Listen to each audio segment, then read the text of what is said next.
Heavenly Father, thank you so much for this day. Thank you for this opportunity to have a conversation. And we pray and ask that you be in the midst of it and that we learn something new and are challenged by this information. It's in Jesus' name I pray this. Amen.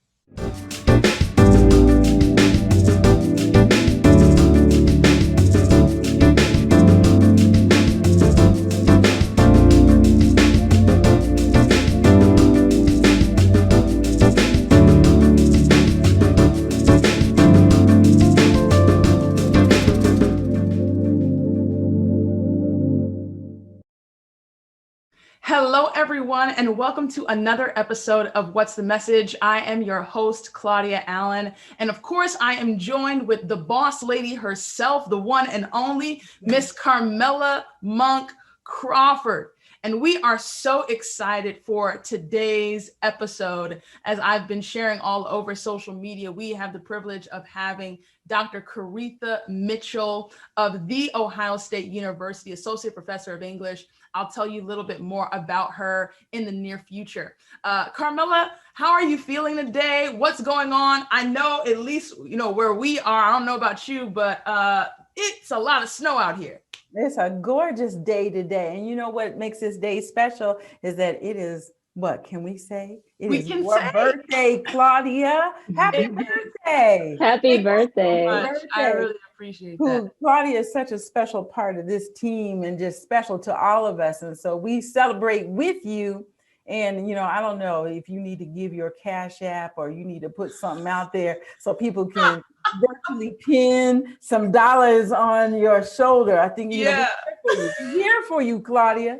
There's a lot going on today. It's always wonderful when we can come together and have our conversation. This is a conversation we're having against the backup or the backdrop of mayhem and chaos as we're looking at the proceedings down on Capitol Hill. As we watched that 13-minute long montage this week about what happened and what led up to the Capitol riots and the dangers and the threats that were there. You know how we used to say is back in church days, danger seen and unseen. We didn't even know the half of what was going on, and we won't know until they start to get through all of that. And so I want to touch on this because I think there's something that our guest today I think has to say about what is happening right now and what she believes that outcome is going to go. I'm pretty much willing to bet and put some money on that, but I'm not a betting woman. I'm just saying.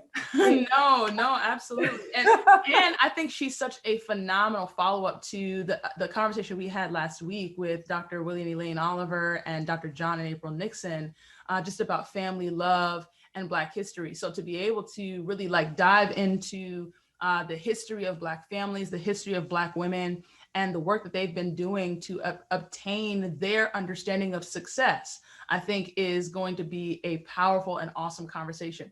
To that, I want to introduce all of you guys formally to Dr. Karitha Mitchell. Dr. Karitha Mitchell is the author of the book we have been so excitedly sharing, From Slave Cabins to the White House, Homemade Citizenship in African American Culture. Now, so many of you guys ask me all the time, Claudia, give me a Black history read. If you need a Black history read, this is the book to read. All right. Dr. Karitha Mitchell is author of the award-winning book, Living with Lynching, editor of the Broadview edition of Francis E.W. Harper's 1892 novel, Iola Leroy, and author of the book, I Just Showed You. She's an associate professor of English at The Ohio State University and a Society of Senior Ford Fellows board member. You can follow her on social media at P-R-O-F, Professor Corey, P-R-O-F-K-O-R-I. Karitha Mitchell is a literary historian, cultural critic, and associate professor of English at Ohio State. She is author of the books I mentioned, but also she has written articles that include James Baldwin's Performance Theorist, Sings the Blues for Mr. Charlie, an article that I had the privilege of reading during my graduate and doctoral studies, published in the American Quarterly, and Love in Action, which appeared in both Callaloo and draws parallels between lynching and violence against LGBTQ communities. Her commentary has appeared in outlets such as CNN, Good Morning America, The Huffington Post, NBC News, PBS News Hour, and NPR's Morning Edition. And the book that we are going to be discussing this morning was published in August by the University of Illinois Press in 2020, right? This past year, right, Dr. Mitchell? Yeah, this is August. This is fresh off the press, and I am so excited to get into it with you. Dr. Mitchell, please, as I was saying before we kind of went live, even the conversations that we've had, whether it be on social media or the conversations we've had via email, you always mention your girl. So please talk to us a little bit about this cover and how much the cover really means to you. Thank you so much. And thank you both for having me. I'm absolutely honored to join you this morning. So yes, I always talk about my gorgeous girl. And what I love about the cover is that this is a Charles White. It is called Awaken. Awaken from the Unknowing, and it's 1961. But what's important about a Charles White image being on the cover is that a Charles White image was on my first book too, Living with Lynching. And so it kind of is carrying on a tradition that the University of Illinois Press and I have been able to do. And I'm just one of those people who just loves the way that he renders Black figures. There's a kind of humanity in the way that he renders them. And so Charles White is one of those artists that whenever I see a work out and I think it's a Charles White, I like to see if I'm right about that. So basically what happened is over the many years that I was writing this book, I would every once in a while collect images that I thought would be good for the cover, which is exactly what I did with Living with Lynching as well. And so this was one of the images that I thought would work. And I was absolutely thrilled that they decided to use it. And what they did with it is even more beautiful than I could have imagined. So I just am delighted to be able to continue the tradition of Charles White on my book covers. Absolutely. That's amazing. So as we talked about a little bit in the back, you know, this book is intimately about Black people's ambition, but specifically Black women's success as well. And Carmela, I know you really wanted to make a connection between last episode and kind of bringing us into our conversation today with Dr. Mitchell. So please kind of make this connection for us. I love what you were talking about with family and relationships from last week. I don't know that I can make this. Okay, I'm just going to back up. This book is deep. Because you're setting out. And so maybe before I get to that, Claudia, maybe we should set the groundwork on the aims and the objectives of the book. And what you say in your own words, Dr. Mitchell, is that you are putting forth an alternative way, or in your own words, a reading practice that acknowledges Black achievement and success as a driving force and recognizes white violence in response to that. And I may not be stating that correctly, but I would sure like for you to give us the framework that you take us through in this book and tell us how you arrived at that framework. Thank you so much, because that also allows me to recognize that I didn't flesh out what I could have about the cover. So thank you for that wonderful setup, because part of the reason why I think this works as the cover is because she's reading and the idea of awaken. And so what I'm suggesting, and you stated it perfectly, is that we are all taught, regardless of who we are, really in Western society, not just in the United States, we are all taught that marginalized groups primarily respond, right? So that Black people primarily respond to racism. And because we're all taught to approach the literature and art of, you know, people of color as secondary, we're taught to approach it looking for protest. And basically, the reason why I say that this book offers an alternative reading practice is because I'm saying we've all been taught to look for protest. What would happen if we looked for success instead? Mm. And I guess I should back up to explain why I came to that insight. My first book, Living with Lynching, looks at plays about lynching written before 1930. And what became crystal clear to me in doing that research is that the playwrights, as well as the characters that they made in their plays, as well as the Black communities who, put the life into the words of those plays, all of those Black people knew that Black success is what beckons the mob. You do not become a lynch victim because you are a criminal. You become the target of the mob because you are successful in some way and somebody wants to put you back in your proper place. So you're a man with a farm and you decide that you want to be paid a fair price for your crop. Oh, well, you don't know your proper place. Let me put you back in your proper place. You're a man who wants to protect his daughter or wife from sexual assault or sexual harassment from white men in the South who feel like they can do whatever they want to do. Well, you don't know your proper place. Yeah. Let me terrorize your entire community by lynching you and having your entire community mourn the loss of this leader in the community. So it was very clear to me from writing Living with Lynching that Black success beckons the mob, and African Americans know that. If Black people know that, then does it really make sense to read their literature and art through the lens of protest? No, because they're telling you that their success beckons the mob. So my question became, what would happen if I took that seriously? If I took seriously that they know that their success brings aggression, how then do they continue to march toward that success, knowing that it will inspire attack? How do they continue to do that? And how do they continue to inspire their entire communities to do that? I am marching towards success, and I know well that that is going to get me attacked, but I'm marching towards success anyway. So to my mind, this book is my attempt to say, I'm taking you seriously, ancestors. You told me that your success beckoned the mob. You told me that. So if I take that seriously, then what would happen if I trace how you continue to pursue that success, knowing that it will bring attack? And so the alternative reading practice here is exactly as you said. It is, how do I look for success and how they're defining and redefining and defining again success so that they can keep marching toward it? Because that reaction is coming. So how do I keep marching toward it? Sometimes I have to change my definition of it, but I'm still marching toward it. I think that's such a brilliant idea.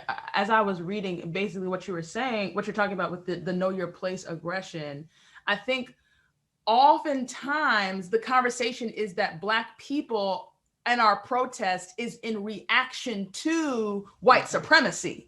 Right. But you're basically suggesting to us this morning that actually white supremacy is in reaction to the proactive movements of Black success. So that our protests are not a reaction. We are not in the passive position. Rather, white people are in the passive position and they are reacting and responding to us. And if anything, because I wrote this in the margins, I was saying so many times we talk about how, white people, they change the game or they change the rules. Every time they say you got to do this to do this, and then they change the rules. But then based on what you're saying, it sounds like we are adjusting to the rules. We are trying to move and attain success however way we can, and they are adjusting to us.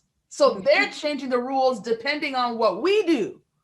Well, in the changing of the rules, I want us to understand that as violence. So when they change the rules, it's because, well, okay, first of all, would you need something like segregation if we couldn't compete? So the changing of the rules is part of the violence that I'm talking about. And I think, you're really tapping into the dynamism of what's at stake, right? That we are taught to assume that Black people are always responding. But what you're highlighting is that there's a dynamism here. There's a back and forth.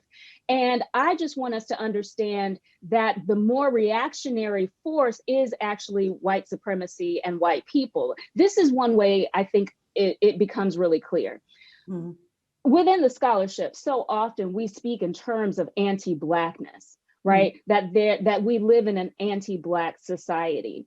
But even as we recognize the anti-Blackness, we still act as if Black people are secondary. No, it's anti-Blackness. That means that Blackness is primary and the reaction is secondary. So that, I think, is the dynamism that you're pinpointing, right? That it is about understanding how trying to put us back in our proper place, our so-called proper place, is what's driving so much. And I think this is an important moment for us to be really clear too, right? About the fact that the successes that I'm tracing do not have to be monumental success in order to inspire harsh white violence, right? It isn't simply when you get to Barack and Michelle Obama that white violence reacts with viciousness. It is also those small victories, even in the slavery era, right? So in the first chapter, looking at Incidents in the Life of a Slave Girl by Harriet Jacobs, part of what I'm invested in is having us recognize that when your entire nation is telling you that you are not a human and that you have no say over what happens to your body, the idea that you believe in your humanity and your right to dictate what happens to your body, the fact that you held on to your humanity and dignity is a victory. And that victory is what white supremacy responds to viciously to put you back in your proper place. So Dr. Flint says to, the protagonist of that slave narrative, I will dictate what happens to your body. And that I want us to understand as a violent response to the Black victory of knowing that you're human. Yeah. I want to break down a couple of other concepts that you put in there, just so that we can lay the framework for our conversation further. I'm already the hairs on the back of my neck are already perking up, because this is so beautiful. Because what this framework does for me is say that we have told this story and we don't have agency in the story the way that we have told it. But what you are saying is that we do have some control within our destiny, and we are always striving for it in spite of the setbacks and the challenges, which is very affirming. So I want to go back a little bit, if you don't mind, and unpack those two concepts in the book about the know your place aggression and what its shades are maybe today, and then the make yourself at home. Am I saying that right? The make yourself at home kind of concept. Please, can you unpack that for us? You visit that in the book as you examine these different works, and I'd love for people to know what you mean by that. Thank you. And push me further, because I'm sure I'm going to forget at least the second half of that. I think part of what the way that you're framing that question for me helps me do is to emphasize, right, that a big part of what I'm suggesting is that the reason I offer this as an alternative reading practice is precisely because our forebears left evidence. They left the evidence that it was their success that inspired these attacks. They left evidence that they knew that their success inspired attacks. So it's a matter of, do we have the tools we need to recognize how they are defining and pursuing success no matter what they come against? So the first term you bring up, know your place aggression, right? I define know your place aggression as the flexible, dynamic array of forces that answer the achievements of marginalized groups such that their success brings aggression as often as praise. It is not that there is never any praise, Mm. But in this society that makes everything about straight white men, more often than not, you're going to get some aggression along with any praise that you get. And so in the book, what I'm interested in doing is showing how, even in the horrors of slavery, when you look at someone like Harriet Jacobs writing incidents in the life of a slave girl, if you look carefully, you will see that she is defining success. And then she is attacked for her success. And then she defines success again to continue to pursue it. So what I wanted us to be able to see is that her text is not just a record of protest against what she's dealing with. Her narrative is a record of how much she is achieving and is attacked for achieving, but pursues success nonetheless. So this idea of know your place aggression, that you're going to be attacked for your success, is something that I believe all of our forebears have left evidence that they understood what that was. So then that second concept that you just reminded me of is making oneself at home. And basically what I'm doing in the book is tracing what I call practices of making oneself at home. And basically what that means, again, is that these are people who are making themselves at home, even though they recognize that everything about the nation is built to make sure that they never have a sense of success or belonging. You are not making yourself at home if you actually believe that if you just act all the proper ways, you'll be successful and respected by the United States. That's not making oneself at home. If you actually believe this nation's lies about if you do X, Y, and Z, we will respect you, right? The nation's lies that, oh, I don't know, maybe if Black people would have traditional heteronormative nuclear families, then we would respect you. But you have all of these other, baby mama situations. So of course we don't respect you. If you actually believe the nation's lies about that, then that wouldn't be what I would call practices of making yourself at home. It takes knowing that this nation is built to deny you of success and belonging. Everything about how it works is designed to do that. Nobody has to go out of their way to be extra mean to you. When the United States and its institutions are working as designed, it will attempt to crush you. So people who make themselves at home know that. They know what they're up against. Man, so one of the three terms that you also mentioned at the beginning of the book and in the intro and the first chapter, you talk about house slaves, housekeepers, and housemakers, and how so often Black women are restricted from accessing the role as housemaker or homemaker. And so as given that we're talking about success, I'm fascinated that you connect the goal and the work of homemaker to success. Can you talk to us a little bit about those three areas? What are their differences? Why are they different? And then, talk to us about how you connect that to success. Thank you. Oh, that's so good. Thank you for that. The reason I focus on Black women, right, is because if I'm trying to trace what I call not only practices of making oneself at home, but another way to think about it is strategies of perseverance. How do you persist as you're being countered at every turn? And Black women give us real access to those strategies of perseverance because they are being countered at every turn by the violence of racism and the violence of sexism, right? As Kimberly Crenshaw would say, they live at that intersection where those two come together. So if I'm going to try to figure out how do we continue as a community to pursue success despite the violence that we encounter, then looking at Black women will be a really important way for understanding that. And the reason why house slaves, housekeepers, homemakers became such an important lens for me to look at is because, within slavery, this idea of being enslaved labor, right? Supporting the homemaking of white people. Your own home doesn't matter. We're going to split you from your children. We're going to split you from your partner, but you're going to support the homemaking of white people. Yeah. So it's okay with me if you're a house slave, just don't think you're going to be a homemaker. Once we get out of slavery and, you know, Black women are relegated often to domestic service. So even though we're emancipated and supposed to have some larger opportunity, it is very clear in the early decades of emancipation and even into the 30s and 40s and 50s that domestic labor is the main way that you can actually support yourself and your family. Now, at least you're able to, you know, live in your own house.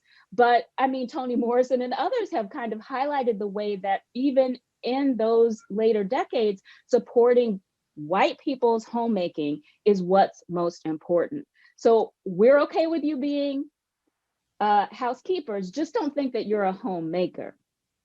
But part of what I was so fascinated by was the way that even as Black women were countered in all these ways and being kept from supporting their own homemaking and making that the biggest priority, even though they were trying to keep us from doing that every step of the way, Black women were actually homemakers even in the worst circumstances. So even in slavery, I'm tracing the ways that the homemaker in Harriet Jacobs or in Elizabeth Keckley, even their homemaking, it doesn't necessarily look like the traditional sign that white people say they're going to respect, but they managed to make homes even in those horrible circumstances. So one of the things I highlight, for example, is the way that Elizabeth Keckley talks about how she is supporting her mother when they live in the same white people's house for a while. The main thing that drives Elizabeth Keckley is how can I support my mom as she is having to labor under these horrible circumstances? So part of what I was interested in doing by putting those three terms together, as you just laid out so beautifully, is that I wanted us to recognize that even when they weren't recognized as homemakers, they were homemakers. And so to my mind, part of why, you know, what you're highlighting is so important is that, again, it's about, do we have the tools to recognize what they're doing against the worst odds? Even when others wouldn't recognize it as them being homemakers, they recognize that they're homemakers. And if we read carefully, we can see how they're homemakers, even when it doesn't look traditional. So part of what I'm invested in, right, is that the book very often focuses on the heteronormative Black family. That Black families are attacked when they follow that that model of, you know, a breadwinner husband with a financially dependent wife and children.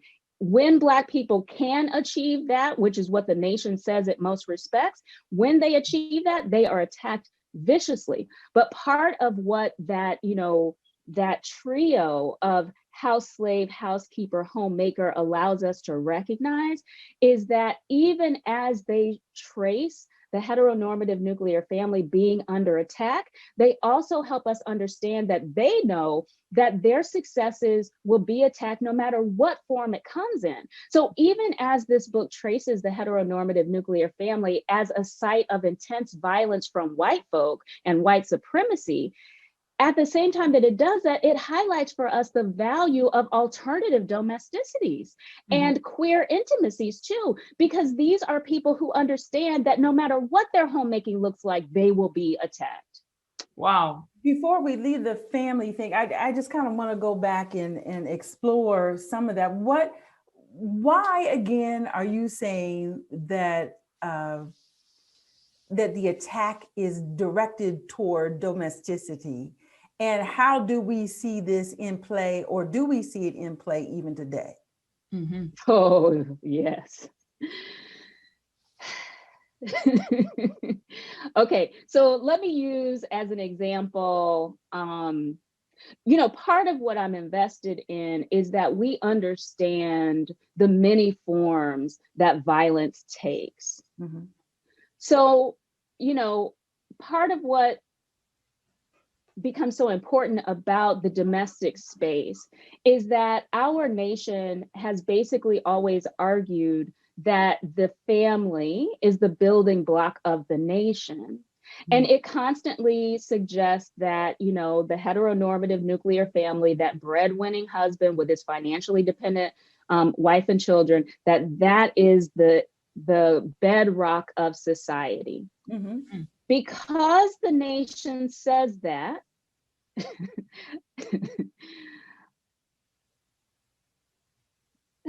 I'm thinking about Trump. Okay. Right?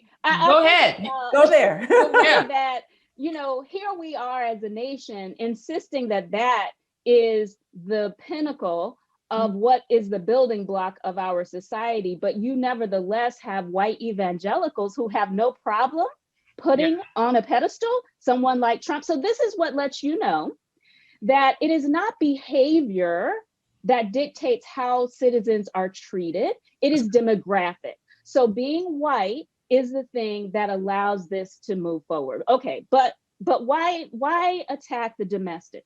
We attack the domestic because as a nation, we tell that story, that is the foundation of our society. So part of what I'm tracing in the book is the way that if you insist that citizenship is related to this traditional domestic configuration of the heteronormative nuclear family, if you say that those two things go together, then part of what you're invested in doing is erasing those traditional families that are Black and brown. You want to erase those from the nation's family portrait. You want to continue to insist that those traditional Black and brown families don't exist. Now, it's okay if the white families don't measure up to that notion. Somehow, no matter how many examples I have of white families that don't measure up, it still doesn't deplete how much I think of, the quintessential American family as white and middle class. Yeah. It still gets to be white and middle class. Now, all these Black and brown examples exist. These are traditional Black families, but we don't include them in the family portrait. So to my mind, that is the reason why the domestic becomes a way of targeting. But here's the only other thing I need to say. What I need us to understand is all of the forms that violence can take. So what I'm suggesting in the book is that erasing Black and brown traditional families from the nation's family portrait is a form of violence. And so that means that today, right, as we think about Black communities, we don't think of them as being full of stable marriages. Right. I want us to understand the fact that we don't think of that as part of the violence. So Michelle Obama, I use her as the example, one of the many examples, right? So you have Michelle Obama as the woman of the nation's house, the first Black first lady. Is there any more quintessential homemaker than the first lady? There is not. However, did we greet her? Did we greet her with, I don't know, a whole bunch of popular culture representations of mocha moms, stay-at-home Black mothers? Did they become part of what was constantly in our popular culture? No, instead we have the help become a phenomenon that I couldn't avoid even though I wanted to. I didn't want to talk about the help, but here I am unable to avoid talking about the help. So the help comes out in 2009 as a book that you can't resist. And then 2011 as a film you can't resist. They end up with all kinds of merchandise, packaged tea, cookware. It becomes a phenomenon you can't ignore. And what I need us to understand is that to have Michelle Obama emerge in 2007-8 as kind of this perfect wife and mother, to have her emerge, but as an American culture, we respond with a reminder of the good old days when Black women were housekeepers in the 1960s. I need us to understand that that is a form of violence. It is discursive violence. So you don't have to beat me over the head to write me out of the nation's family portrait. You can do it in that way too. And part of what my book does is it has us contend with the different forms of violence, because that I definitely see as violence against the success that Michelle Obama represented as the first woman of the nation's house. Wow. I'm going to be honest. I loved the book, The Help, so much. And as I was reading, as I was reading your book, I felt so rebuked. But you know what? I loved how it was written. I was like, man, this white lady is killing this.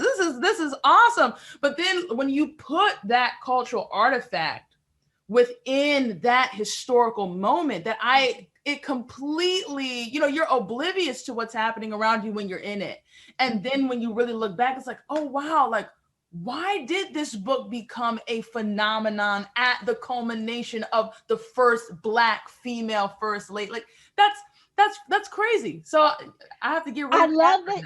But see, I love that you're admitting that, Claudia, right? Because part of what I want us to contend with is how insidious American violence is. Mm-hmm. In other words, your Americanness Yeah. that makes that almost an irresistible pull. But I also want us to understand that it's not by accident, right? That phenomenon, the marketing machine that can be put in place for a white woman's text about these Black women, that marketing machine doesn't happen for Black authored texts. Facts. And so none of it's an accident. And so, part of what I want us to understand is that, being Black doesn't mean that I'm made out of Teflon. I don't get to just bounce all of these racist, sexist messages off my skin. I am thoroughly of this place. I am American. Yeah. So part of what I need us to understand is, understanding how insidious this violence is, how sneaky it is, how it's built into everything about how this nation works. That's what I need us to understand, because that's our only way of not always ingesting the messages, because they are damaging. No matter what, they are damaging, right? Because I am identifying with this thing that keeps me in my proper place. Right. And so if I can see that, I have more of a chance not to ingest all of it. I'm going to ingest some of it because I'm human, but I don't want us to ingest all of it. And I want us to have the tools that our forebears left us to not ingest all of it. But I'm so glad you admitted that, because the truth is, like, we're American. We're not superhuman. Well, it's not just admitting that. It's, part of it, especially that last scene. I didn't read the book, I saw the movie. And, you kind of thought of it as like, well, there's some empowerment there. Look what she did to his pie, so you felt, you even came away feeling, okay, well, yeah, we kind of look bad trying to be in these, maid outfits and all these top rated Black women actresses. And so, that brings me to another point that I want to segue into is, and this is what we were talking about off camera, is that, what you're saying right now kind of makes me feel that I was complicit in that aggression, because I didn't pick up on it, but to kind of enjoy parts of it, not, it went over my head, the context of it. And so I guess the thing that I wanted to go back to was the whole idea of Black women's success. And last week, what we were talking about on the show, we were talking about, Claudia had mentioned somebody's, his observation that Black women who continue to go up the ladder and achieve academically and get the degrees and the certain measure of success are less and less attractive to Black men. Am I stating that correctly, Claudia? That was the statement that you found this guy on the internet. Anyway, so the discussion that we had last week was, is this a truism? Is this something that we have observed? And B, what then would be the proper response or a response to coming together? If this is problematic, how can I sort of cloak my success so that it is not intimidating? So all that backdrop to say, are we being complicit in the aggression against our people by taking that kind of line of reasoning? And if I could tack on, because this is so great, Carmela, because I totally agree with you. Are Black women in their pursuits for success, experiencing violence from both white men or white people and Black men. Now that is where I would go. That is where I would go. So there are two things that come to mind though. And again, push me more if I trail off and forget where I'm trying to go here. But one thing I need us to recognize is, you know, you brought up the statistics in terms of Black women's success academically, you know, having advanced degrees. I want to back up and just be very clear about the degree to which, even if we look at women as a whole and not Black women specifically, that the trend for a while now has been that women outnumber men in college. Mm-hmm. What I need us to recognize, though, is that women outnumbering men in college for quite a while now has not translated into women being in more positions of power outside of college. I need us to recognize that as not an accident and as a form of know your place aggression. So you can go ahead and pursue success as much as you want, but that doesn't mean that we're going to allow you to enjoy the fruit of your labor. The workplace is still one in which sexual harassment can completely derail your career, that you are still expected to deal with whatever harassment you receive from men. And that is part of what keeps women in their proper place. So before we even get to Black women, I need us to understand that women's success in general is punished. That is know your place aggression. When we get to Black women, then we have that intersection of the violence of know your place aggression inspired by racism and inspired by sexism. They come together. And so I think that's exactly the way I would frame it, as Claudia did, in terms of, well, maybe the know your place aggression is coming from Black men as well as from white society more generally. That is exactly where I would go. And to keep myself from going into personal examples, because I certainly could do that, I'm going to focus on examples from the book. So part of what I'm invested in the chapter where we talk about Nella Larson's Quicksand and Zora Neale Hurston's Their Eyes Were Watching God.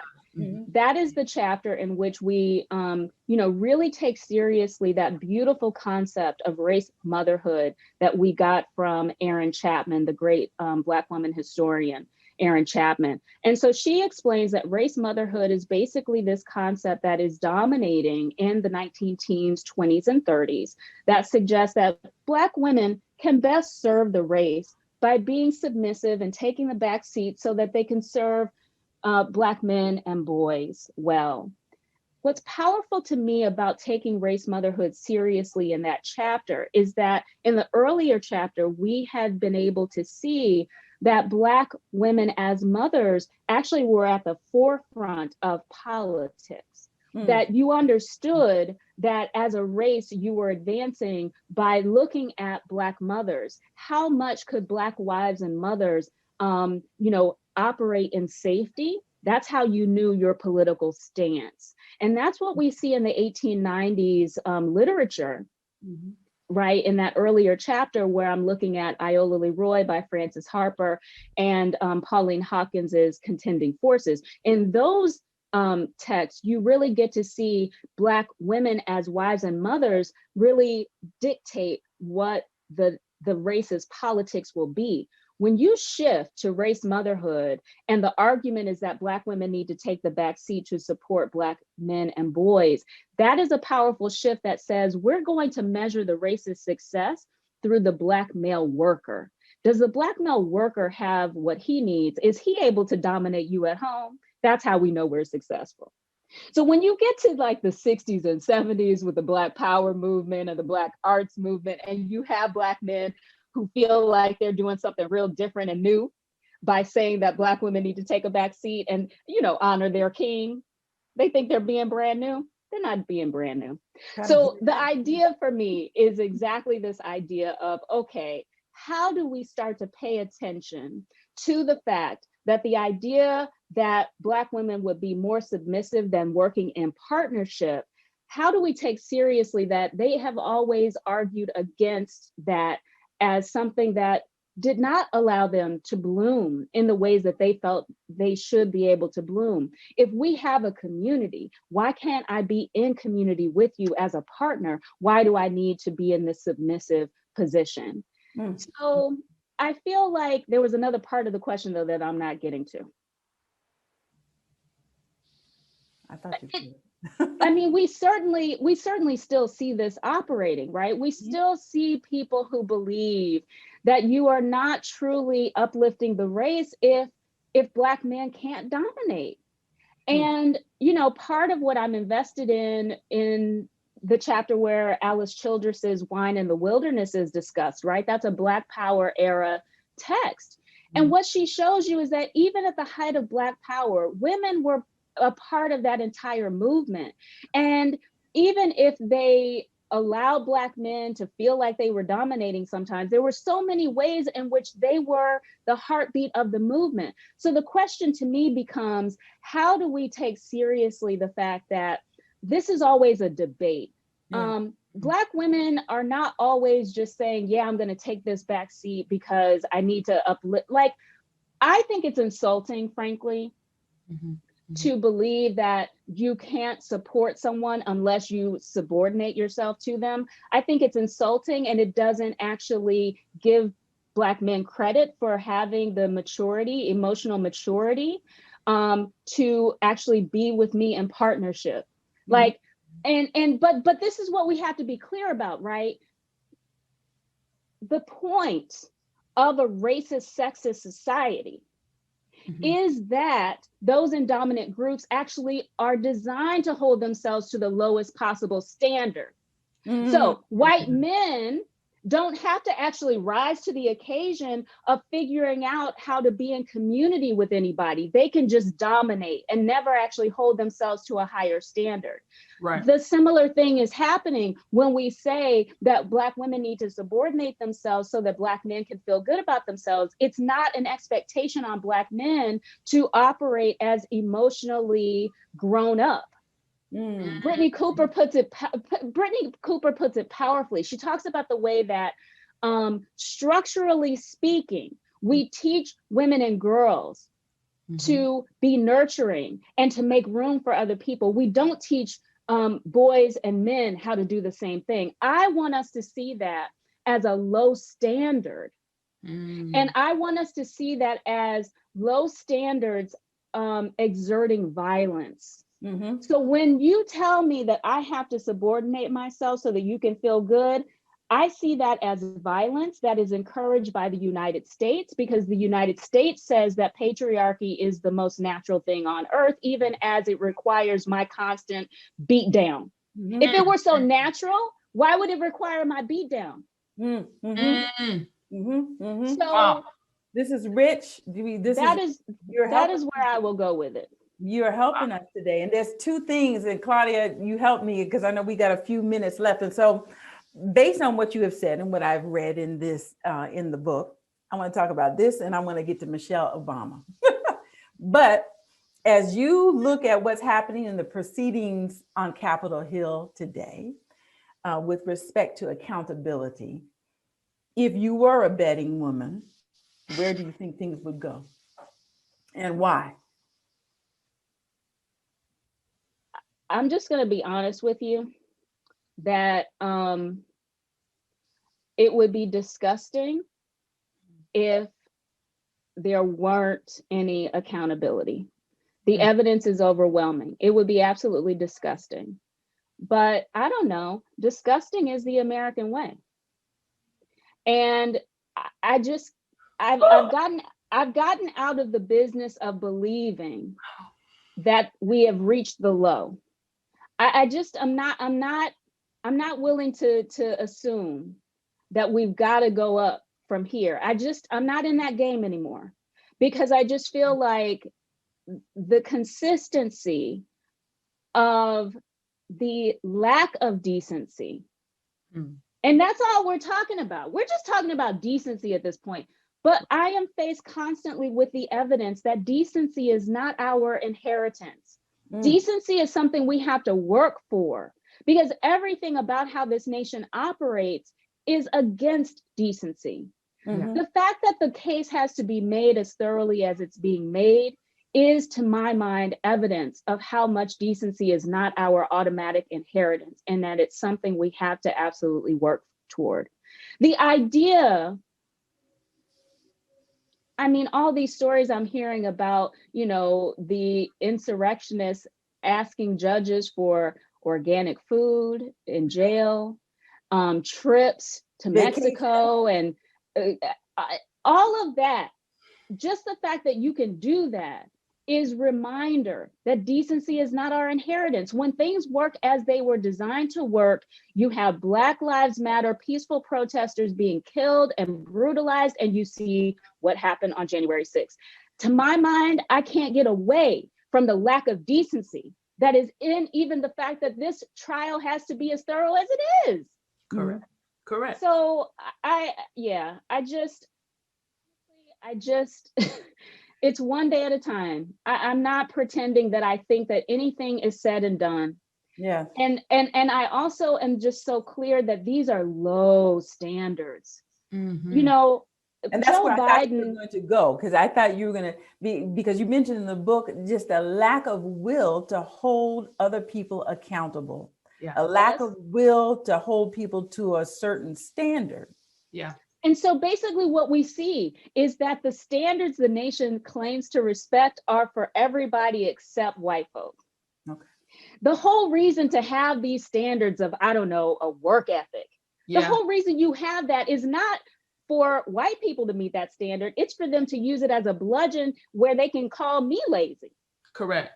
And so low standards, it's absolutely disgusting. And, you know, to my mind, part of what, okay, but let me just say this as a hopeful moment, because I can go you down. Might need to take us, because I'm a little depressed right now. yeah. Let me go in the hopeful direction. Okay, go ahead. What I believe very firmly as I look at this nation's history is that the one thing we have never done as a society is actually hold white people to an objective standard before they can consider themselves good and decent. White people are considered good and decent as a matter of course. They don't actually have to do anything, right? Because I'm always defending myself to say that I'm good and decent. We keep the focus on people of color and how they need to prove that they're good and decent. That way, it never becomes even a question whether white people are good and decent, regardless of what they do or don't do. And so what I think I'm watching is the way that as you lead up to the rise of Donald Trump, first of all, it is birtherism accusing Barack Obama of not being a citizen that creates a pathway for this reality TV star to become a political powerhouse. That is how you get the opportunity in the first place, is through birtherism. And as he's doing that, you have ordinary white people who call themselves good and decent, who are standing by, and it's perfectly okay with them. So then we get to the point where he declares his candidacy for president. And in that moment of declaration, calls Mexicans rapists. Yeah. Ordinary white people who consider themselves good and decent, do they mobilize and say, this isn't how we roll? No. Because they're good and decent regardless of the fact that they're not doing anything, right? Okay, all right, okay. So then we watch him make fun of a reporter with disabilities. Yeah. Good and decent white people don't mobilize to stop him. Yeah. Then the grab him in the private parts comes out. Good and decent white people don't mobilize to stop him. That if I'm gonna call myself good and decent, I need to actually stand against this kind of foulness. I can't just be good and decent and do nothing. I need to mobilize when I see this kind of ridiculousness. I need to actually call on my friend who was at the riot on January 6th. I need to call the authorities and make sure that they get picked up, even though, you know, they went home calmly. Yeah. So that is the only reason for any kind of optimism to me, because we have never ever as a nation actually said that white people need to do something to be considered good and decent. Man, oh, go ahead, Carmen. I was just gonna say, I want to go there when you talk about the thing that gives me hope, and we talked about this last week when we came on, Claudia, is that the sight of Michelle Obama. Now, then, when I look at this in the lens or through the lens of your book, you know, she's not protesting. She just is. She is beautiful, put together, smart, a wife, a mother, accomplished professional. Somebody said here on the comments earlier, it was because we put them there that we have the backlash that we have. But the hope that I see and what I continue to see is that in spite of what's going on, and she details very clearly in her book, the direct threat that she felt that the Trump administration, or Trump even before he became the administration, posed to her and her family. But you talk about the embodiment of going high. She's riding the wave and showing the achievement and the success that is undeterred. From the ugliness and the foolishness. That's the hope. And anyway, I'm sorry. I just got on my little thing. Well, the only thing I would add to that, though, is that the reason Michelle Obama is important to me in this book is because she simply gestures toward how much ordinary Black women have always done that. And so the way that I try to put her forward is that mom in chief is just strong Black woman on steroids. And that ordinary Black women from the slavery era onward have had to be strong Black women just to, have any semblance of citizenship and belonging. But we've done it, right? We've done it regardless of everything that was there to keep us from having it. So to me, that is what she represents. She represents the way that ordinary Black women do the exact same thing every single day. And I just want to make sure we have the tools we need to be able to recognize their victories in every way they have those victories. And so powerful. Dr. Mitchell, is there a last word, anything that potentially myself or Carmela, we failed to ask you that you really want to say? And as you're doing that, please let the people know how they can get the book and how they can follow you and get in touch with you. And if there's any other events or projects that you want to promote, please feel free to do so. Oh, thank you. I mean, this has been so fun, and we really could talk for forever because there's so Listen, I still got 100,000 questions, so yes. There's so much more to say. But I guess the main thing I would say is that, part of what I tried to do in this book really is give us the tools that we need to recognize the extraordinary record that our forebears left. And, especially since we ended with Michelle Obama, one thing I will plug is that I wrote a piece that I called The Delicate Balancing Act of Black Women's Memoir, and it's on electricliterature.com. And it is about Michelle Obama's becoming. And part of what I trace is the way that her success against the worst odds actually does require a delicate balancing act. And so part of what I do in that article is what I hope I do throughout this book, which is to actually trace the labor it takes to engage in these strategies of perseverance, because it's never easy, right? Yeah. Simply being is not easy in a nation that is against everything you are. And so I want us to give credit where it's due. And so I believe that piece does that in a way that I'm extraordinarily proud of. I'm incredibly proud of this book, but I have to say that delicate balancing act of Black women's memoir is actually my favorite thing that I've ever written. So in terms of, what I'm up to, the easiest way is on Twitter. I'm at Prof. Kori, PROFKORI.